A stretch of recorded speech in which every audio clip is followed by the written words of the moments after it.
Fala pessoal, seguinte, quero fazer aqui uma breve exposição desse livro, A Educação da Vontade, um livro que eu li tem algumas semanas, acho que gostei bastante e acho que convém vir aqui comentar alguns pontos, os pontos centrais do livro, tá? Recentemente eu gravei outro vídeo com o pessoal do Clube do Livro, falando de cada ponto do livro, fazendo uma exposição integral do livro, mas o objetivo aqui é outro. O objetivo aqui é pegar o argumento central do livro, chegar até ele e desenvolvê-lo um pouco, bem brevemente, e ir direto ao ponto, tá? Então, obviamente, esse vídeo de, 10, 15 minutos não substitui a leitura do livro, é um bom livro, tem partes que ele enrola bastante, mas no todo é bom, dá para tirar um bom proveito, tá? Mas só para ficar essa ressalva, e de que eu vou ser bem superficial, bem direto ao ponto aqui em relação ao livro, tá bom? Então, para começar, qual que é o objetivo desse livro, A Educação da Vontade? O objetivo desse livro é, como o nome diz, dar os meios para que a gente consiga educar a nossa vontade, consiga ter o domínio de nós mesmos. Esse é o objetivo do livro. Mas antes da gente ir para a solução, né, que o autor dá, para os meios que o autor fornece para a gente fazer essa educação da vontade, é importante antes dar um conceito, um contexto com base em outros dois conceitos, né? A gente tem esse conceito da vontade, que é essa capacidade de ir lá, de concretizar as coisas, de fazer ações em concreto mesmo, mas tem outros dois que são bem importantes para a gente entender esse lance da educação da vontade, que são os conceitos de afetividade e de inteligência, tá? Então, começando pela de afetividade. O conceito de afetividade tem a ver com todas as sensações, com todas as emoções, com todos os sentimentos, com todas as experiências que faz com que a gente se sinta confortável ou desconfortável diante de um estímulo qualquer, né? Diante de uma pessoa, diante de uma experiência, diante de qualquer coisa, certo? Já a inteligência é a capacidade que a gente tem de pensar, de articular ideias, de criar raciocínios, né? de entender os símbolos que estão no livro, de relacionar um livro com o outro, de relacionar os livros com a nossa própria experiência e tirar propósitos a partir disso, enfim, tudo isso passa pela inteligência, certo? E a vontade é justamente a capacidade que a gente tem de, como eu ia dizendo no início, de pegar e concretizar ações, né? A minha inteligência percebe que convém fazer isso ou aquilo, eu vou lá e concretizo por meio da minha vontade, tá? Essa vontade, essa capacidade que eu tenho de ir fazer as coisas que eu tenho que fazer, certo? E aí a gente atira que se eu sei que eu tenho que fazer uma coisa e eu não dou conta de ir lá e fazer e arcar com esse propósito, significa que eu tenho uma vontade fraca, né? E aí, portanto, preciso educar a vontade para fortalecê-la e conseguir fazer as coisas que eu tenho para fazer, certo? Que é justamente a proposta do livro, dar os meios para a gente educar a vontade. Tá? E aí, qual que é o ponto, qual que é o argumento central do livro? E eu vou dar um exemplo para ficar mais claro depois. O argumento central do livro é que a gente não vai educar a vontade pela inteligência. Não vamos educar diretamente pela inteligência, mas através do cultivo de certos estados afetivos com o tempo. Tá? Por isso que eu dei o conceito antes, para não ficar confuso. Vamos pegar um exemplo para ficar mais claro e não correr esse risco. Vamos supor o exemplo de acordar, de levantar da cama, né? Você gosta de ficar na cama até mais tarde, por você, assim, se depender da sua afetividade, das suas experiências, você vai tocar o soneca todo dia, né? Não importa, você vai colocar, vai dormir até tarde, se deixar, e a sua afetividade quer isso, né? Você quer ficar ali enrolando na cama, em vez de acordar e fazer suas coisas. Aí, né, em determinado dia, assim, você percebe que não convém que isso aconteça, né? Que isso tem que parar, que você tem que levantar no horário, que você tem as suas obrigações para cumprir, você tem um monte de coisas para fazer. Então, a sua inteligência percebe que a sua afetividade está desordenada, né? Que não é porque você gosta de ficar dormindo até tarde que você pode se dar esse luxo, certo? Só que o fato da sua inteligência saber que você não pode fazer a coisa, né, não te dá, né, em si mesmo força de vontade para ir lá e levantar da cama, nesse exemplo, né? Não te dá força de vontade para ir lá e concretizar o ato em questão, né? E aí que entra justamente o argumento do livro, porque ele diz assim, a gente tem poder, a gente tem domínio sobre sobre as nossas ideias, mas as nossas ideias, né, que aí tem a ver com inteligência, não tem poder sobre a nossa vontade, né? E o que tem poder sobre a nossa vontade, sobre essa nossa capacidade de ir lá e fazer as coisas? São justamente os estados afetivos. Porque se, por exemplo, entra alguém aqui, né? Se eu estou, nesse mesmo exemplo, se eu estou na cama dormindo, tocou o despertador, eu sabia que eu tinha que ter levantado, mas eu fui lá e fiquei no soneca.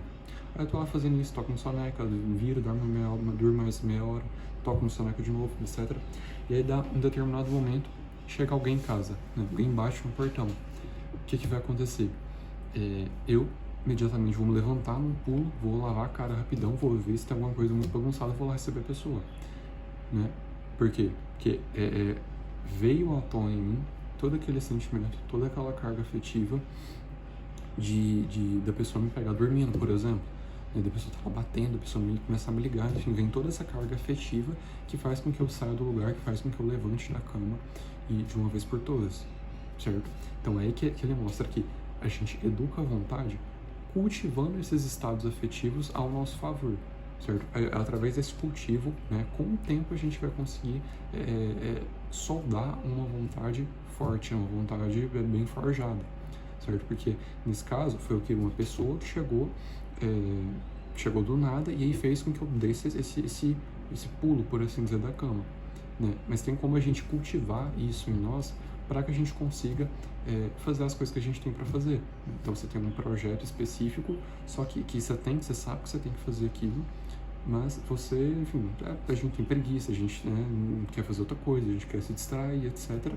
E aí tem justamente como a gente criar certos estados afetivos na gente, né, e fomentando isso na gente, para que a gente consiga agir diante dessas coisas assim, no supetão mesmo, e pegar e fazer as coisas com vontade mesmo, e não ceder para as inclinações que a gente tem, para a afetividade desordenada que eventualmente a gente tem, certo?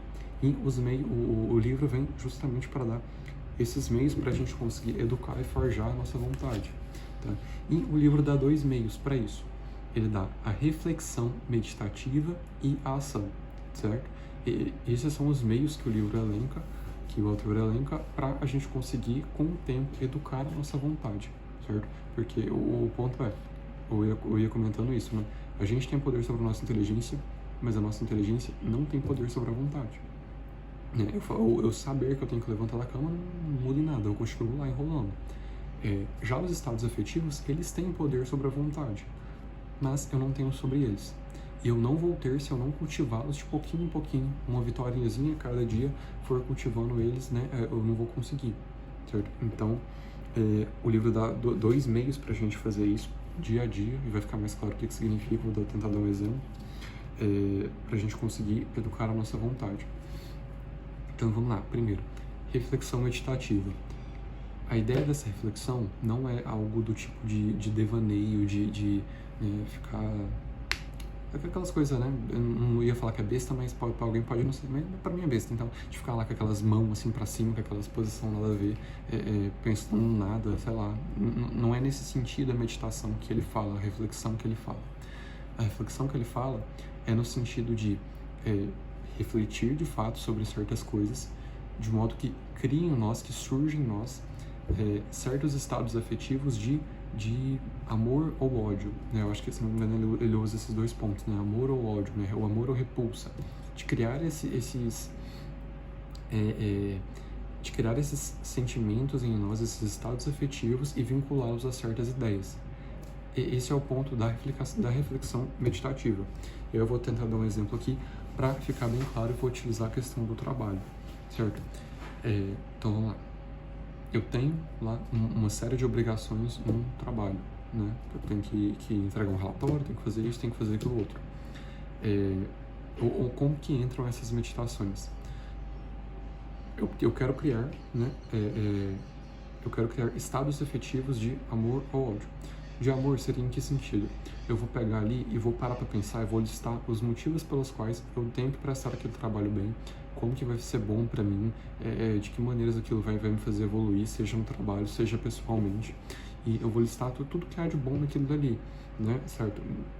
A cara do meu patrão ver que eu tô fazendo uma coisa bem feita, a cara da pessoa que vai receber o serviço final daquilo dali, né? A sensação boa de estar fazendo algo útil, de estar fazendo algo bom, de fato bom.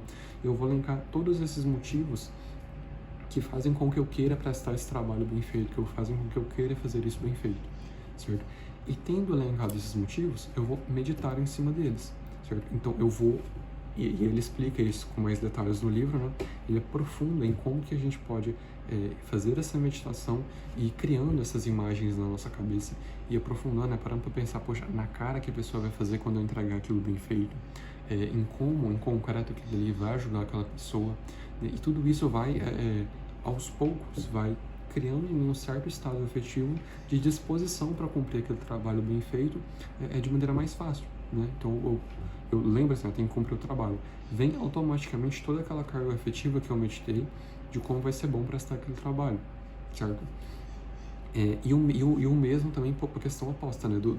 Das meditações para gerar sentimentos de repulsa, né? Então eu vou listar ali as consequências, por exemplo, de eu não prestar um trabalho bem feito, né? Então eu vou listar a cara que as pessoas vão olhar para mim, a cara das pessoas no meu trabalho, etc., em como que eu estou fazendo as pessoas perder tempo, em como que eu estou perdendo um tempo que não volta, em como que eu estou piorando enquanto pessoa, enfim.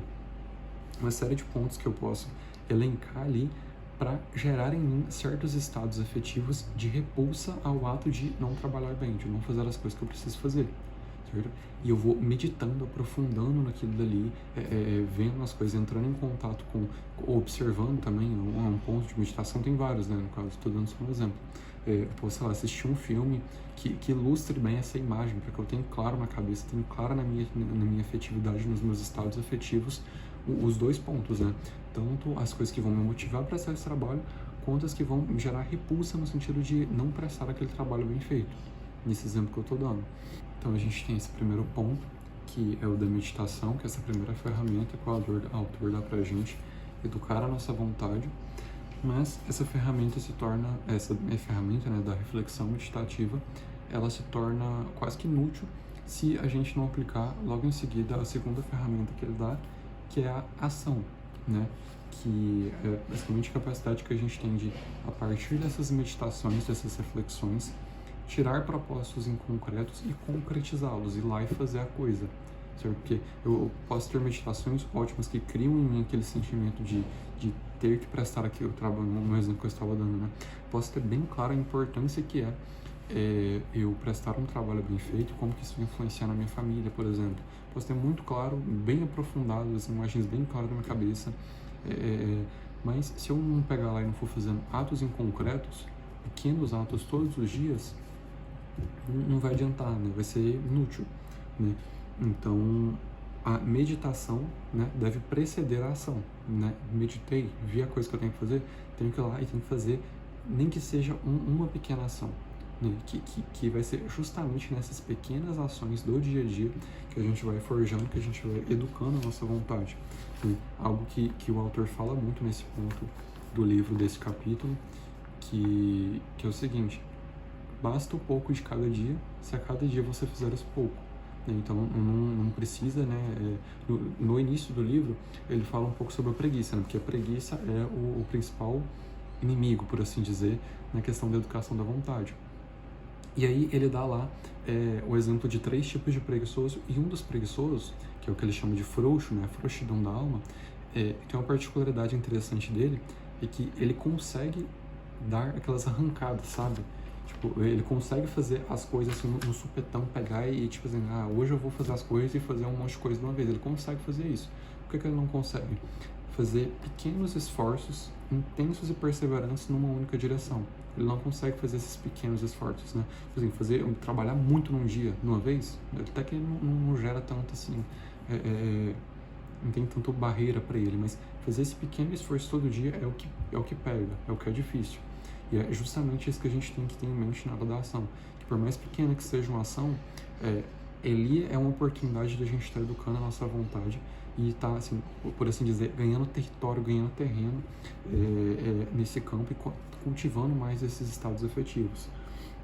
Tá? Então, o que eu tirei desse livro foi de essencial, assim, tem vários pontos. Como eu disse, eu só estou passando aqui por cima agora, no que eu acho que é o central. Tem vários pontos bons, enfim, mas o que eu tirei assim de central é isso, de a gente ter claro, tendo claro o que a gente quer, o objetivo que a gente quer, listar esses temas de meditação e fazendo essas meditações, tirar propósitos em concretos e começar a aplicar isso nas pequenas coisas do nosso dia a dia.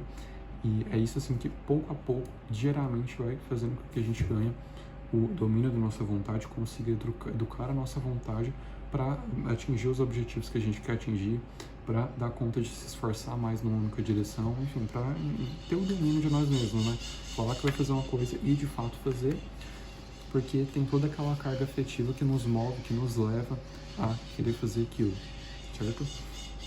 Então, deixa eu ver se tinha mais alguma coisa. Não, mas do que eu ia comentar do ponto central é só isso mesmo. E é isso.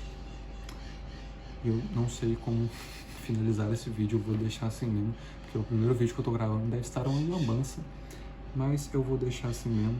Não esqueci de anotar um jeito pra eu terminar, mas vai ficar assim mesmo e é isso. Tchau pra vocês.